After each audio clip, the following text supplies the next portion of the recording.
Buy your gold and silver at sdbullion.com. Right now, new customers can get gold or silver at spot by visiting sdbullion.com/new.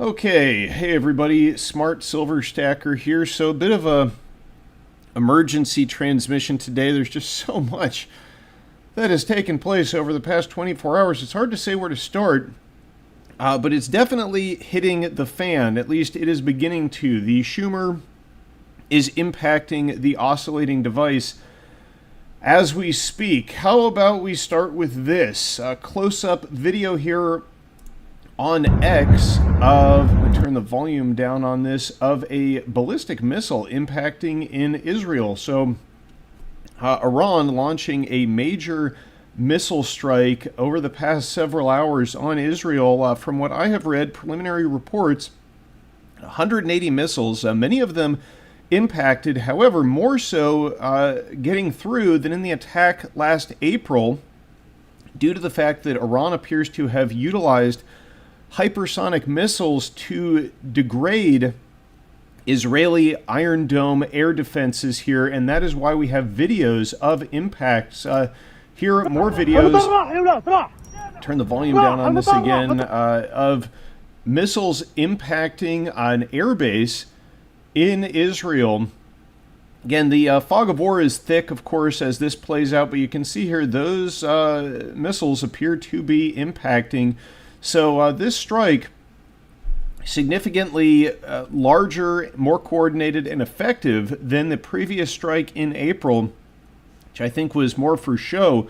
And yet, Iran not really dialing up the tensions to 100 here. They're certainly cranking up the tensions, but it doesn't look like we are at all-out war just yet. Now, it's very interesting with everything that has occurred over the past week, the pager attacks, the radio attacks, the wireless device attacks against Hezbollah, the killing of Hezbollah leader Hassan Nasrallah by Israel, and yet it wasn't until today that Iran launched their strikes. Now, this possibly has something to do with the recent message from Benjamin Netanyahu making a direct appeal to the Iranian people to trying to sow civil disorder within Iran, perhaps telling that now is the moment they chose to launch this strike. Perhaps this was the red line after all. Now, let's talk about the reaction of gold and silver to this escalation. Actually kind of muted. You see, gold did spike up a bit on the news, but still, we are below the all-time highs from last week. A bit of a muted response, so it's possible that, as you say, Henry Bowman in the chat there, this may all be theater to some extent, an attempt to save face by the Iranians following the killing of Hassan Nasrallah, the Hezbollah leader, groomed and closely related to Iranian leadership, the Ayatollah himself picking him and kind of guiding his career for decades here.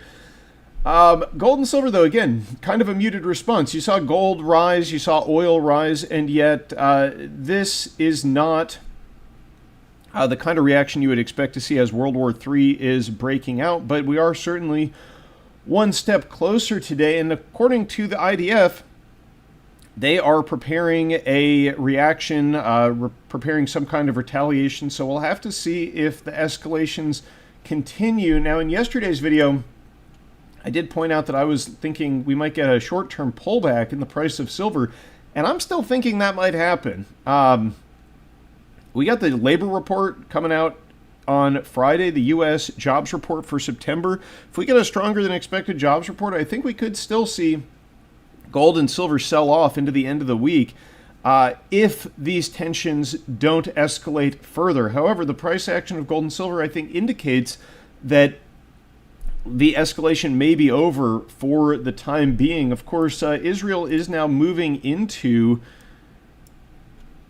southern Lebanon, so likely tensions in the Middle East will continue to rise, and eventually the brinksmanship here, I think, will lead to a miscalculation and a broader regional war. Hopefully that isn't the case right now, but you got to be getting prepared as we speak, because clearly anything can happen at any moment. And it does, I mean, there's just chaos everywhere in the world right now. It's incredible. You've got the Middle East descending into chaos. Eastern Europe, of course, still a hot spot. The South China Sea, escalations are high there. But here domestically, now you've got this longshoreman strike kicking off last night at midnight. And this at a time when the Southeast is already experiencing major disruptions as a result of Hurricane Helene. So you can expect supply chains to continue to be impacted. Likely there will be shortages, there will be rising prices as a result of this. Of course, much of the inflation or the price inflation, the rising prices, will be the result of an easing of Federal Reserve policy. But I do believe this is going to be the scapegoat that they will point the fingers at. This event here, degradation of supply chains. It's not likely that the Fed is going to take credit for the inflation that they are unleashing. Empty stores and higher food prices. I see some folks in the chat mentioning that. Yeah, it's probably a good time to go get stocked up on essentials, especially anything that is imported, which in the U.S. is most things.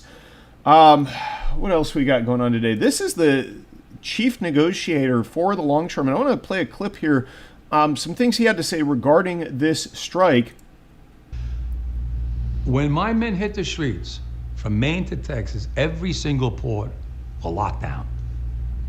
You know what's going to happen? Put a 1 in the chat if you can get the audio here okay. First week, be all over the news every night, boom, boom. Second week, guys who sell cars can't sell cars because the cars ain't coming in off the ships. They get laid off. Third week, malls start closing down. They can't get the goods from China. They can't sell clothes. They can't do this. Everything in the United States comes on a ship. They go out of business. Construction workers get laid off because the materials aren't coming in. The steel's not coming in. The lumber's not coming in. They lose their job. Everybody's hating the longshoremen now because now they realize how important our jobs are. Now I have the president screaming at me, I'm putting a Taft-Hartley on you. Go ahead. Taft-Hartley means I have to go back to work for 90 days. That's a cooling off period. Do you think when I go back for 90 days, those men are going to go to work on that pier? It's going to cost the companies money to pay their salaries. Well, they went from, I'll cripple you. I will cripple you, and you have no idea.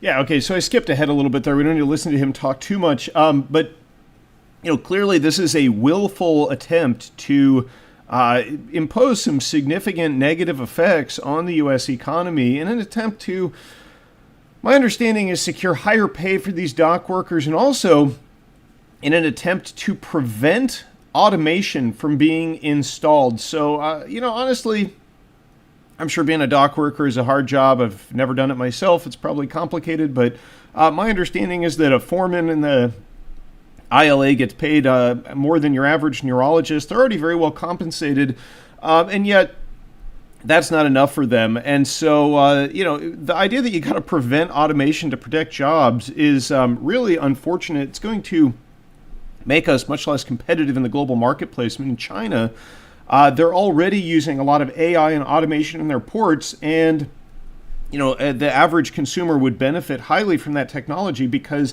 you don't have a bunch of these overpaid dock workers, you know, driving the price of all the goods that they handle up. But that's the situation we live in. Again, you know, I don't really have a dog in the fight, but you can expect price increases to result from this as well as shortages, and it's just something you got to get prepared for. Now, what kind of an effect will that have on gold and silver? I don't know. I think the main thing we got to watch out here for is that, again, the Fed is going to use this as an excuse for the inflation that they are about to unleash. Maybe that means that gold and silver are going to rise in the long term because it gives the Fed cover for more easy money. That's kind of my take on that, but it's not good. With war breaking out in the Middle East, reportedly, a lot of U.S. destroyers took part in the interceptions of some of these Iranian missiles, despite the fact that they were not as successful at intercepting them as they were back in April. Still, a lot of munitions, I'm sure, were expended. And that's at a time when the U.S. national debt, here we are, $35.4 trillion, probably at 36 by the end of the year. No sign of this stopping anytime soon. And a war, a regional war in the Middle East, or a broader global conflict, which is likely around the corner following that, well, it's going to drive this number much higher. I mean, war is one of the most inflationary events possible. It's one of the best mechanisms for the political elites and the central bankers to increase borrowing, to pull more money into the now from the future, and of course, saddle all of us as citizens of these countries with these onerous levels of debt. And we're going to pay for it not in taxes, because there's literally not enough money to tax. So we're all going to pay for it via inflation, the hidden tax. So long term, I do think that we could be in for a pullback in the gold and silver market. But long term, these things are going much higher. I mean, yeah, gold's at 2,600, record all-time highs, near record all-time highs. If you take the inflation-adjusted all-time high from 1980, it's about $3,400. So even based on historical highs, we still have a long way to go in the price of gold. Someone says, Henry Bowman says, do they use the new money created to manipulate the metals? Maybe. I suppose to the extent that the banks are shorting gold or silver with naked short positions that they have no intention to cover to manipulate things. I don't know what extent that goes on. We know JP Morgan does it because they've paid almost $1 billion in fines for such activities over the past decade or so. But the more important thing is that they use the new money to bid up the price of everything, including gold and silver, because it's really not so much the price of gold and silver going up, although with all the geopolitical instability, there is some of that. But in the long run, it is more the debasement of the currency that you're pricing the gold in that is going to have the biggest impact on the dollar-denominated price of gold and silver. But anyway, you got to get prepared, everybody, because things are looking fairly grim on the geopolitical front, on the domestic front. There's not a lot of bright spots right now, but I guess one bright spot is that you can still get some silver for $31, and premiums are low. If you go over to SD Bullion, they've got silver bars for 99 cents over spot. You can get silver Britannias. That's a nice sovereign coin from the UK Royal Mint, $2.29 over spot. Premiums remain low. I'm still stacking. I'm still getting prepared. Probably want to get some food and essentials set away as well if you haven't taken care of that, because there's a real possibility here from both an international geopolitical standpoint and also domestic supply chain standpoint that a lot of things are going to be hard to get your hands on in the near future. Anyway, thanks for watching, everybody. Stay safe and happy stacking. I'll catch you next time.